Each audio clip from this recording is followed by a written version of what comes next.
अवघ्या सृष्टीला ऐश्वर्याचं वरदान देणारी माता महालक्ष्मी आणि तिचा महिमा थोर आहे. पण तुम्हास ठाऊक आहे का की ज्या मातेच्या दर्शनासाठी देवदानव आतुर असायचे, तीच माता एकदा या विस्तीर्ण विश्वातून अचानक अदृश्य झाली होती. चहूकडे अंधकार पसरला, देवांचे तेज हरपले आणि प्रत्यक्ष स्वर्गाची शोभा लोप पावली. माता लक्ष्मीने हे जग का त्यागले? इंद्रदेवाच्या अशा कोणत्या चुकीमुळे संपूर्ण सृष्टी दरिद्री झाली? आणि पुन्हा मातेला प्रसन्न करण्यासाठी या लक्ष्मीपंचमीच्या दिवशी नेमकी कोणती अलौकिक घटना घडली, ज्यामुळे पुन्हा एकदा आनंदाचा वर्षाव झाला? हे रहस्य आणि भक्तीचा हा महासागर जाणून घेण्यासाठी हा भाग शेवटपर्यंत पहा. ही कथा ऐकताना तुम्हाला मातेच्या चरणी लीन झाल्याचा अनुभव येईल. जर ही भक्तीची धारा तुमच्या मनाला स्पर्श करत असेल तर या चित्रफितीला अवश्य पसंती द्या, इतरांनाही सांगा आणि आपल्या धार्मिक मराठी या चॅनलला नक्की जोडून घ्या, जेणेकरून अशाच दिव्य कथा सदैव तुमच्यापर्यंत पोहोचत राहतील. तर श्रोते हो, चला जाऊया त्या प्राचीन काळात, जिथे भक्तीचा सुगंध दरवळत आहे. प्राचीन काळची ही गोष्ट आहे, जेव्हा देवांचा राजा इंद्र आपल्या ऐश्वर्याच्या आणि सत्तेच्या मदोन्मत्त अहंकारात बुडालेला होता. त्याच्या रथाच्या चाकांचा आवाज स्वर्गाच्या सुवर्ण मार्गावर गर्वाने घुमत होता आणि त्याच्या मनात आपणच या सृष्टीचे सर्वोच्च स्वामी आहोत हा आवाजवी गर्व घर करून बसला होता. एके दिवशी इंद्रदेव आपल्या ऐरावत हत्तीवर स्वार होऊन फिरत असताना समोरून महर्षी दुर्वास येत होते, ज्यांच्या गळ्यात भगवान विष्णूंच्या प्रसादाची एक दिव्य आणि सुवासिक फुलांची माळ होती. ती माळ अत्यंत दुर्मिळ आणि साक्षात लक्ष्मीचा अंश मानली जात होती.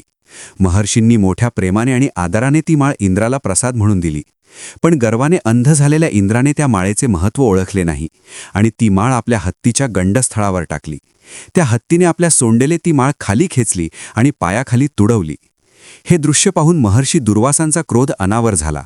त्यांनी इंद्राला शाप दिला की ज्या लक्ष्मीच्या गर्वामुळे तू या प्रसादाचा अपमान केलास, तीच लक्ष्मी तुला आणि या देवलोकाला सोडून निघून जाईल. आणि क्षणात संपूर्ण स्वर्गलोक श्रीहीन झाला. माता लक्ष्मी अदृश्य झाली आणि बघता बघता फुलांनी बहरलेली उद्यानं वाळून गेली. नद्यांचे पाणी आटले, देवांचे तेज मावळले आणि संपूर्ण सृष्टीवर दरिद्रतेचे आणि निराशेचे काळे सावट पसरले. लक्ष्मीविना जीवन कसे असते याचा दाहक अनुभव सर्वांना येऊ लागला. कारण जिथे लक्ष्मी नसते तिथे केवळ अन्नपाण्याचा दुष्काळ नसतो, तर मनातील शांती, उत्साह आणि मांगल्याचाही अभाव असतो. देव हताश झाले, त्यांचे चेहरे निस्तेज झाले आणि असुर अधिक शक्तिशाली होऊ लागले. कारण ज्यांच्या पाठीशी लक्ष्मीचे पाठबळ नाही, त्यांचा विजय होणे अशक्य होते. हे संकट इतके भीषण होते की प्रत्यक्ष ब्रह्मदेव आणि सर्व देव मिळून वैकुंठात भगवान विष्णूंकडे धावले. तिथे गेल्यावर त्यांना समजले की लक्ष्मी माता क्षीरसागरात विलीन झाली आहे आणि जोपर्यंत तिचे पुनरागमन होत नाही, तोपर्यंत सृष्टीचा हा डोलारा पुन्हा सावरला जाणार नाही. भगवान विष्णूंनी सुचवले की समुद्रमंथन हाच एक मार्ग आहे ज्यातून लक्ष्मी माता पुन्हा प्रगट होऊ शकते. आणि मग देव आणि दानव यांनी मिळून वासुकी नागाची दोरी आणि मंदार पर्वताची रवी करून त्या अथांग सागराचे मंथन सुरू केले. अनेक रत्ने बाहेर आली, हलाहल विष बाहेर आले, पण सर्वांचे डोळे फक्त त्या एका क्षणाची वाट पाहत होते, जेव्हा जगाची माता पुन्हा दर्शन देईल. आणि अखेर तो सोन्याचा दिवस उजाडला. तो दिवस होता चैत्र महिन्यातील शुक्ल पक्षातील पंचमीचा, ज्याला आपण आज लक्ष्मी पंचमी म्हणून ओळखतो. त्या अथांग आणि फेसाळणाऱ्या दुधाळ सागरातून एक दिव्य प्रकाश झळकू लागला. मंद वाद्ये वाजू लागली आणि कमळाच्या फुलावर विराजमान झालेली, हातात सोन्याचे कलश घेतलेली, अत्यंत तेजस्वी आणि करुणामयी माता लक्ष्मी प्रगट झाली. तिचे रूप पाहून देवांच्या डोळ्यात आनंदाश्रू उभे राहिले. ऋषीमुनींनी स्तोत्रे गायला सुरुवात केली आणि आसमंत महालक्ष्मी माता की जय अशा जयघोषाने दुमदुमून गेला. मातेने आपल्या एका नजरेने इंद्राचा आणि देवांचा सर्व दोष धुवून टाकला आणि पुन्हा एकदा सृष्टीत चैतन्य पेरले. याच पवित्र घटनेची स्मृती म्हणून आणि मातेचे आपल्या जीवनातील स्थान कायम राखण्यासाठी ही लक्ष्मी पंचमी साजरी करण्याची परंपरा सुरू झाली. क्षीरसागराच्या त्या अथांग लाटांमधून जेव्हा आदिशक्ती महालक्ष्मी प्रकट झाली, तेव्हा संपूर्ण सृष्टीतील जडत्व क्षणात नाहीसे झाले आणि चराचरात एक विलक्षण चैतन्य संचारले. मातेच्या हातातील सुवर्ण कलशातून अमृताचा आणि ऐश्वर्याचा जणू वर्षावच होत होता. ऋषीमुनींनी आणि देवांनी हात जोडून मातेची स्तुती सुरू केली, कारण लक्ष्मीविना हे जग म्हणजे केवळ एक निर्जीव पाषाण बनले होते, जिथे ना अन्नाचा घास होता, ना मनाला शांती देणारा कोणताही विचार उरला होता. भगवान विष्णूंच्या वक्षस्थळावर स्थान ग्रहण करण्यापूर्वी मातेने आपल्या करुणामयी नजरेने सर्व देवांकडे पाहिले, ज्यांच्या चेहऱ्यावरचा विवर्णपणा आता हळूहळू लोप पावत होता आणि सुवर्ण कांती पुन्हा झळकू लागली होती. इंद्राने अत्यंत नम्र होऊन मातेच्या चरणी लोटांगण घातले आणि आपल्या अहंकाराची क्षमा मागितली. तेव्हा मातेने स्मितहास्य करत सांगितले की हे देवेंद्र, ऐश्वर्य हे केवळ उपभोगासाठी नसून ते धर्माच्या रक्षणासाठी आणि परोपकारासाठी असते. ज्या क्षणी मनुष्य संपत्तीचा गर्व करतो त्या क्षणी लक्ष्मी तिथे क्षणभरही थांबत नाही.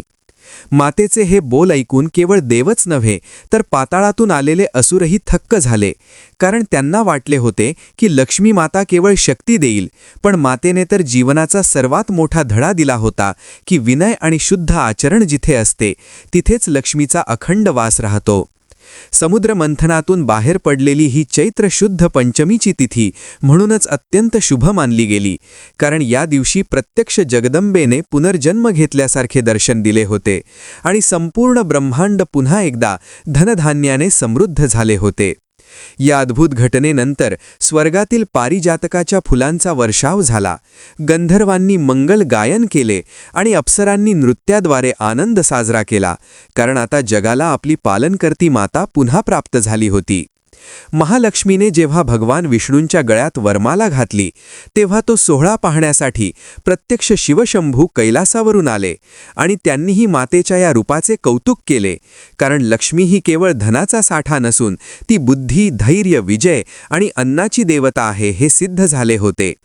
सृष्टीतील प्रत्येक जीव, मग तो लहान कीटक असो वा महान ऋषी, सर्वांना या लक्ष्मीपंचमीच्या दिवशी मातेच्या आशीर्वादाची प्रचिती आली आणि तेव्हापासून पृथ्वीतलावर मानवांनी या दिवशी मातेची विशेष आराधना करण्यास सुरुवात केली.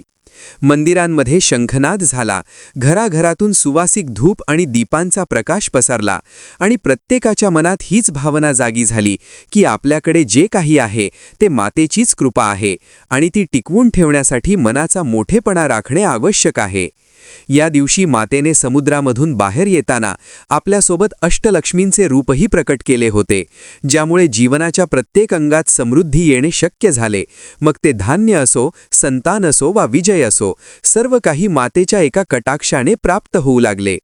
प्राचीन ऋषींनी या दिवशी श्री सूक्ताचे पठण करून मातेला आवाहन केले आणि सांगितले की जो कोणी या चैत्र पंचमीला मातेची मनोभावे पूजा करेल त्याच्या घरातून दारिद्र्य 7 पिढ्यांसाठी नष्ट होईल आणि तिथे केवळ सुख समाधानाचा वास राहील. ही कथा सांगताना मनाला एक वेगळीच उभारी मिळते, कारण ही केवळ एका देवतेची गोष्ट नसून ती आपल्या संस्कृतीतील कृतज्ञतेची आणि श्रद्धेची एक मोठी शिकवण आहे, जी आजही तितकीच जिवंत आहे. स्वर्गलोकात पुन्हा एकदा आनंदाची लहर उमटली होती आणि माता लक्ष्मीच्या पुनरागमनाने इंद्रदेवाचे सिंहासन पुन्हा झळाळू लागले होते. पण केवळ स्वर्गच नव्हे तर मृत्यूलोकातील मानवांनाही या अलौकिक शक्तीचा लाभ व्हावा अशी इच्छा महर्षी भृगूंच्या मनात जागृत झाली होती. लक्ष्मी पंचमीच्या या पावन तिथीला जेव्हा माता लक्ष्मी क्षीरसागरातून प्रकट झाली तेव्हा तिने केवळ देवांनाच नव्हे तर संपूर्ण चराचर सृष्टीला अभय दिले होते आणि याच काळात पृथ्वीवर एक अत्यंत श्रद्धावान पण अत्यंत गरीब ब्राह्मण राहत होता, ज्याचे नाव सुदाम होते. सुदाम हा अत्यंत विद्वान असूनही त्याच्या नशिबी दारिद्र्य होते, पण त्याच्या मनात मातेबद्दल अढळ भक्ती होती आणि त्याने ठरवले की या लक्ष्मी पंचमीच्या दिवशी आपण मातेची अशी आराधना करायची की ज्यामुळे केवळ आपलेच नव्हे तर संपूर्ण जगाचे कल्याण होईल. त्याने नदीकाठी एक लहानसे मातीचे वेदी बनवून त्यावर कमळाची फुले वाहिली आणि निराहार राहून मातेच्या नावाचा जप सुरू केला. तेव्हा त्याच्या या निस्वार्थी भक्तीने माता लक्ष्मी प्रसन्न झाली आणि तिने त्याला दर्शन देऊन विचारले की तुला काय हवे आहे.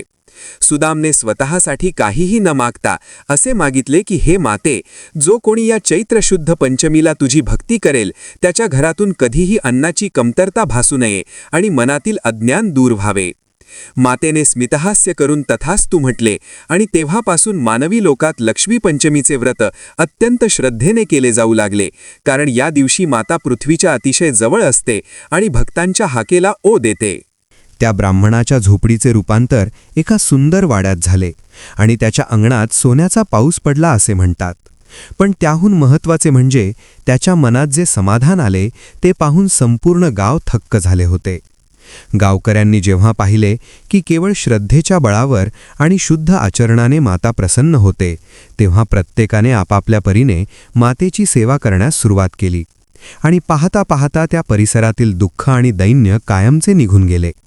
लक्ष्मी ही चंचल असते असे म्हटले जाते, पण या कथेनुसार जर तिची पूजा स्थिर चित्ताने आणि परोपकाराच्या भावनेने केली तर ती भक्ताच्या घरी अखंड निवास करते, हा विश्वास सर्वांच्या मनात रुजला.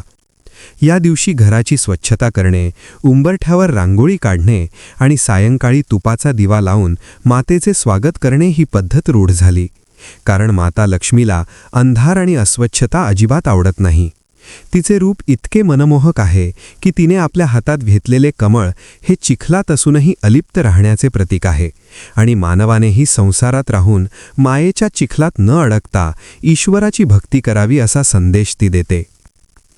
लक्ष्मी पंचमीच्या या उत्सवात केवळ धनाचा विचार नसून त्यात आत्मिक बळाचाही विचार दडलेला आहे. कारण ज्याच्याकडे धैर्य आहे त्याच्याकडेच लक्ष्मी टिकते असे प्रत्यक्ष भगवान विष्णूंनी सांगितले आहे. सृष्टीतील प्रत्येक कोपऱ्यात आता या सणाची चर्चा होऊ लागली होती आणि प्रत्येक घरातून मातेच्या नावाचा जय जयकार ऐकू येत होता. कारण ही केवळ एक तिथी नव्हती, तर तो एक नवा आशेचा किरण होता. समुद्र मंथनाच्या त्या कठीण काळातून जसे अमृत बाहेर आले, तसे मानवी जीवनातील कष्टांच्या मंथनातून सुखाची लक्ष्मी बाहेर यावी हीच प्रार्थना या दिवशी केली जाते. प्राचीन काळातील त्या पावन भूमीवर जेव्हा लक्ष्मी पंचमीचा हा महिमा पसरला, तेव्हा विदर्भाच्या एका घनदाट अरण्याजवळ वसलेल्या एका छोट्याशा आश्रमात कुतूहल आणि भक्तीचे वातावरण निर्माण झाले होते, जिथे महर्षी और्व आपल्या शिष्यांना या तिथीचे गुपित सांगत होते. त्यांनी सांगितले की लक्ष्मी केवळ सुवर्णमुद्रांमध्ये नसते, तर ती 7 रूपांत आपल्या भोवती वावरत असते, जिला आपण सप्तलक्ष्मी म्हणतो. आणि या चैत्र पंचमीच्या दिवशी त्या सर्व रूपांचे पृथ्वीवर आगमन होते, म्हणून या दिवशी धरणी माता अधिक प्रफुल्लित दिसते. आश्रमातील एका लहान बालकाने विचारले की आचार्य, जर माता लक्ष्मी चंचल आहे तर तिला आपल्या घरात स्थिर कसे ठेवावे? तेव्हा महर्षींनी स्मितहास्य करून उत्तर दिले की लक्ष्मी ही पावसाच्या पाण्यासारखी असते. जर तुमचे मन पात्रासारखे शुद्ध असेल तर ती तिथे थांबेल, पण जर मनात अहंकाराची छिद्रे असतील तर ती वाहून जाईल. त्यांनी पुढे कथा सांगितली की एका नगरात एक अत्यंत श्रीमंत पण अत्यंत कृपण सावकार राहत होता, ज्याच्याकडे संपत्तीचा डोंगर होता, पण त्याच्या दारी आलेल्या कोणत्याही अतिथीला तो रिकाम्या हाती पाठवत असे, अगदी पाणीसुद्धा देत नसे. लक्ष्मी पंचमीच्या दिवशी त्याने खूप मोठी पूजा मांडली, सोन्याच्या मूर्ती आणल्या आणि हजारो दिवे लावले, पण त्याच्या मनात केवळ प्रदर्शनाचा गर्व होता आणि गरिबांबद्दल तुच्छता होती. त्यामुळे माता लक्ष्मी त्याच्या महालाच्या उंबरठ्यावरूनच परत फिरली. त्याचवेळी त्या नगराच्या बाहेर एका मोडक्या झोपडीत एक वृद्ध स्त्री राहत होती, जिच्याकडे केवळ एकच मातीचा दिवा आणि थोडेसे धान्य होते. पण तिने त्या दिवशी आपल्या वाटणीचे अर्धे अन्न एका भुकेल्या वाटसरूला दिले आणि मनापासून मातेचे नामस्मरण केले. माता लक्ष्मीने त्या वृद्धेच्या भक्तीने प्रसन्न होऊन तिच्या झोपडीत प्रवेश केला आणि बघता बघता त्या झोपडीचे रूपांतर एका अलौकिक वास्तूत झाले. कारण मातेला सोन्याचे दागिने नको असतात, तर तिला भक्ताच्या हृदयातील ओलावा हवा असतो. हे ऐकून शिष्यांच्या डोळ्यात प्रकाशाची एक नवी चमक आली आणि त्यांनी ठरवले की आपणही केवळ संपत्तीसाठी नव्हे, तर सुसंस्कारांसाठी मातेची आराधना करू, कारण खरी लक्ष्मी ही सद्गुणांमध्येच वास करते. त्या दिवशी रात्री संपूर्ण आश्रम दीपजाळाने उजळून निघाला होता आणि रानफुलांचा सुगंध वातावरणात दरवळत होता, जणू काही साक्षात निसर्गच मातेच्या स्वागतासाठी नटला होता. ऋषींनी पुढे सांगितले की या दिवशी जे कोणी गोठ्यातील गायींची पूजा करतात आणि त्यांना नैवेद्य दाखवतात, त्यांच्यावर मातेची विशेष कृपा होते. कारण गोमातेच्या ठाई सर्व देवतांचा आणि मुख्यत्वे लक्ष्मीचा निवास असतो. समुद्रातून प्रगट होताना मातेने सोबत जे कल्पवृक्ष आणि कामधेनू आणले होते, त्यांचे अंश आजही पृथ्वीवर विविध रूपांत आहेत आणि त्यांची जोपासना करणे म्हणजेच लक्ष्मीची सेवा करणे होय, असा महान संदेश त्या रात्री त्या अरण्यातील शांत वातावरणात घुमत होता.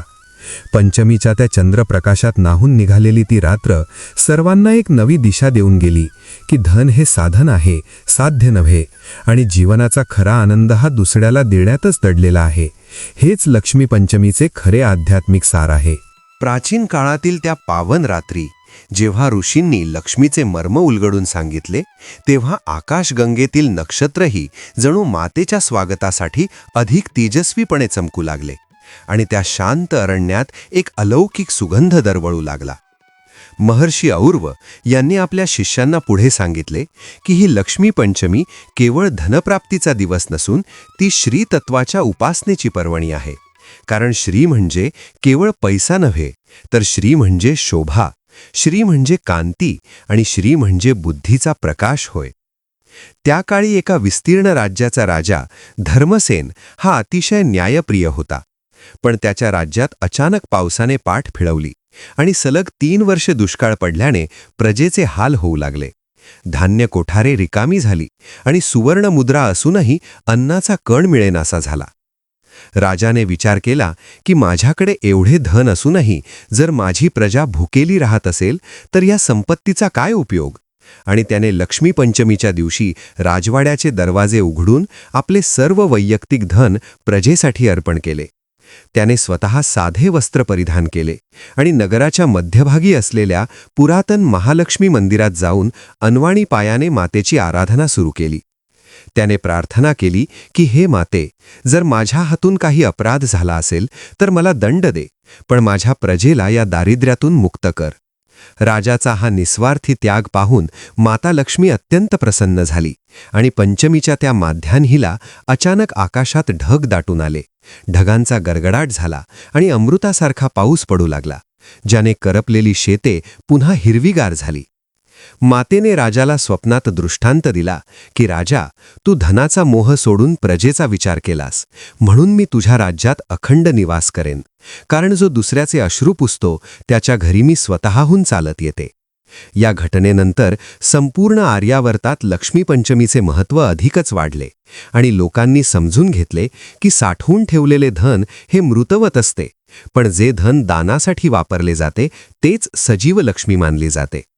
त्या काळी घरातील गृहिणी या दिवशी पहाटे उठून सडा संमार्जन करायच्या, उंबरठ्याची पूजा करायची आणि गायीच्या दुधाचा नैवेद्य मातेला दाखवायच्या. कारण गायीच्या दुधात चंद्राचे आणि लक्ष्मीचे अमृततत्व असते असे मानले जाई.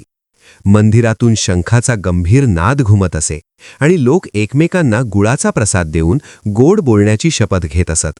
कारण जिथे कटुता असते तिथे अलक्ष्मीचा वास असतो आणि जिथे गोडवा असतो तिथे लक्ष्मी सदैव नांदते.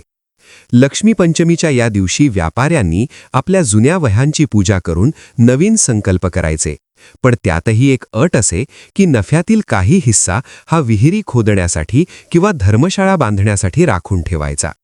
ही परंपरा केवळ एका राज्यापुरती मर्यादित न राहता ती 7 समुद्रांच्या पलीकडे आणि हिमालयाच्या पायथ्यापर्यंत पसरली. कारण प्रत्येक मानवाला समृद्धीसोबतच शांतीची ओढ होती. ऋषींनी शिष्यांना हेही सांगितले की या दिवशी जे कोणी पिंपळाच्या झाडाची पूजा करतात त्यांनाही मातेचा आशीर्वाद मिळतो. कारण भगवान विष्णूंचा निवास असलेल्या वृक्षात लक्ष्मी मातेचा वास असतो. रात्रीच्या वेळी दिवे लावताना केवळ उजेडासाठी नव्हे तर मनातील नकारात्मकता जळून जावी या भावनेने ते लावले जात असत. आणि अशा प्रकारे प्रत्येक घर हे एक छोटेसे मंदिर बनून जाई. या 5व्या चरणात कथेने एक असे वळण घेतले होते जिथे भक्ती आणि कर्म यांचा सुंदर संगम झाला होता. आणि आता वेळ आली होती ती मातेच्या त्या अंतिम रहस्याची, जी जीवनाचा उद्धार करणारी ठरणार होती. प्राचीन काळातील त्या पावन कथेचा शेवटचा टप्पा आता अशा वळणावर आला होता जिथे केवळ धनदौलत नव्हे तर आत्मिक शांतीचा उगम होणार होता. महर्षी और्व यांनी आपल्या शिष्यांना अखेरचे गुपित सांगितले की लक्ष्मी पंचमीच्या या पवित्र दिवशी जो कोणी आपल्या अहंकाराचा त्याग करून शरण येतो त्याला माता केवळ धन देत नाही तर मोक्षाचा मार्गही दाखवते. त्या काळी एका अरण्यातील सिद्ध आश्रमात राहणाऱ्या एका तरुण साधकाने विचारले की महाराज, जर लक्ष्मी चंचल आहे तर तिला कायमचे प्रसन्न करण्याचा मार्ग कोणता? तेव्हा महर्षींनी स्मितहास्य केले आणि सांगितले की जेव्हा आपण स्वतः विष्णूंच्या चरणांची सेवा करतो तेव्हा लक्ष्मी माता सावलीसारखी आपल्या मागे येते. कारण जिथे नारायण असतात तिथे लक्ष्मीचा अखंड निवास असतो. याच लक्ष्मी पंचमीच्या दिवशी प्राचीन काळी विदर्भ देशातील एका लहानशा खेड्यात एका सामान्य शेतकऱ्याने आपल्या शेतातून पहिले धान्य काढले आणि ते स्वतः न खाता गावातील अनाथांना वाटून दिले. तेव्हा साक्षात मातेने त्याच्या झोपडीत पाऊल ठेवले आणि त्या मातीच्या जमिनीचे रूपांतर सुवर्णात झाले. ही बातमी वाऱ्यासारखी पसरली आणि तेव्हापासून प्रत्येक घरात लक्ष्मी पंचमीच्या दिवशी अन्नदान करण्याची प्रथा सुरू झाली. कारण मातेला अन्नपूर्णा रूपात पूजणे हेच श्रेष्ठ मानले गेले. सायंकाळची वेळ झाली होती. नभातून चंद्राचा शीतल प्रकाश धरणीवर उतरला होता आणि त्या प्रकाशात नाहून निघालेली मंदिरे आणि घरांचे उंबरठे दीपांच्या ज्योतीने उजळून निघाले होते. या दिवशी मातेने समुद्रमंथनातून प्रगट होताना दिलेले वचन आजही सत्य ठरते की जो मनुष्य नीतीने वागेल आणि न्यायाने धान कमवेल त्याच्या घरी मी पिढ्यानपिढ्या वास करेन. लक्ष्मी पंचमीची ही कथा आपल्याला हेच शिकवते की पैसा हे केवळ साधन आहे, पण मातेचा आशीर्वाद हेच जीवनाचे खरे साध्य आहे, ज्यामुळे मनुष्याच्या जीवनातील दुःखाचा अंधार कायमचा ओसरतो. या अलौकिक कथेचा समारोप करताना भक्तांच्या मनात एकच भाव जागा झाला की समृद्धी ही केवळ कोठारात नसून ती मनात असावी लागते आणि ती देणारी माता महालक्ष्मी सदैव आपल्या पाठीशी असते. अशा प्रकारे प्राचीन काळातील ती लक्ष्मी पंचमी भक्ती, त्याग आणि ऐश्वर्याच्या संगमाने अजरामर झाली, जिची आठवण आजही आपल्याला मांगल्याची आणि श्रद्धेची प्रचिती करून देते. मातेच्या चरणी नतमस्तक होऊन या कथेचा भक्तिमय समारोप झाला आणि चराचरात महालक्ष्मी माता की जय असा निनाद घुमू लागला. श्रोतेहो, माता महालक्ष्मीची ही कथा केवळ धनाच्या प्राप्तीसाठी नाही, तर मनातील समृद्धी जागृत करण्यासाठी आहे. जीवनात कितीही संकटे आली किंवा दारिद्र्य आले तरी आपली श्रद्धा आणि नीती सोडू नका, कारण जिथे सत्य आणि सेवा असते तिथे माता लक्ष्मी स्वतःहून येते. या चॅनलच्या माध्यमातून आमचा हाच प्रयत्न आहे की आपल्या प्राचीन संस्कृतीतील हा भक्तीचा वारसा घराघरात पोहोचावा. मातेचा आशीर्वाद तुमच्यावर आणि तुमच्या परिवारावर सदैव राहो, हीच प्रार्थना.